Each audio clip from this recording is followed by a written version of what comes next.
Agnès Imbabazi, 42 ans, et Jean-Pierre Ruzibiza, 52 ans, habitent dans le secteur Kabare frontalier du parc national de la Kagera, à l'est du Rwanda, lequel héberge des animaux sauvages.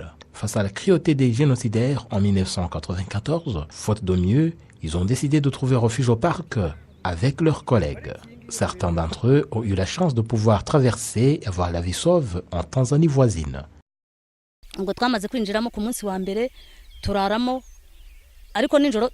Nous y avons passé plusieurs jours. La nuit, nous étions obligés de monter les arbres. Terrifiés, nous n'avions pas d'autre choix. Je me trouvais avec 6 autres personnes. Malheureusement, ils n'ont pas survécu.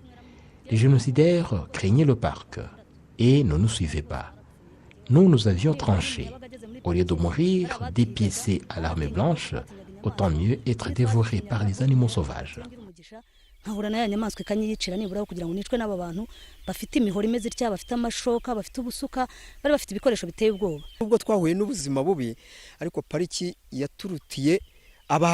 Nous avons connu la misère et les maux de tout genre, mais le parc a été plus hospitalier que nos anciens voisins. Les animaux sauvages se montraient plus généreux que les humains. Moi, j'ai fait le tour du parc, et quand j'osais allumer le feu pour combattre le froid, je me trouvais encerclé par les animaux sauvages, comme le léopard.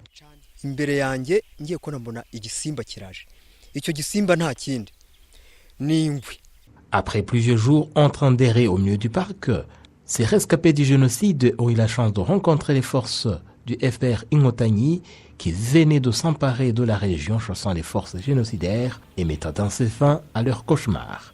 Les rescapés du génocide, tout comme les autorités locales, déplorent par ailleurs la mort de dizaines de personnes qui ont été dévorées par les animaux. Jusqu'à maintenant, nous avons pu inhumer en toute dignité environ 400 personnes. Cela pour perpétuer la mémoire des nôtres. Sinon, après 50 ans par exemple, ce serait un oubli total. C'est ce que nous avons voulu éviter en inhumant ces corps au mémorial de Mukarange dans notre district.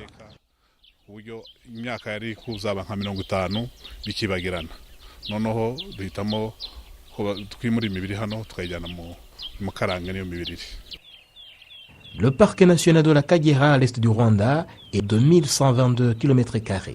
Comme au moment du génocide perpétré contre les Tutsis, il héberge aujourd'hui plusieurs espèces d'animaux, dont les plus sauvages comme le lion, le léopard, l'éléphant, le rhinocéros et le buffle.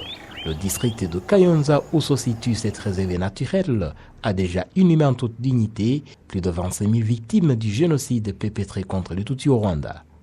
Jean Thomas Selemani Chimwe pour la télévision rwandaise.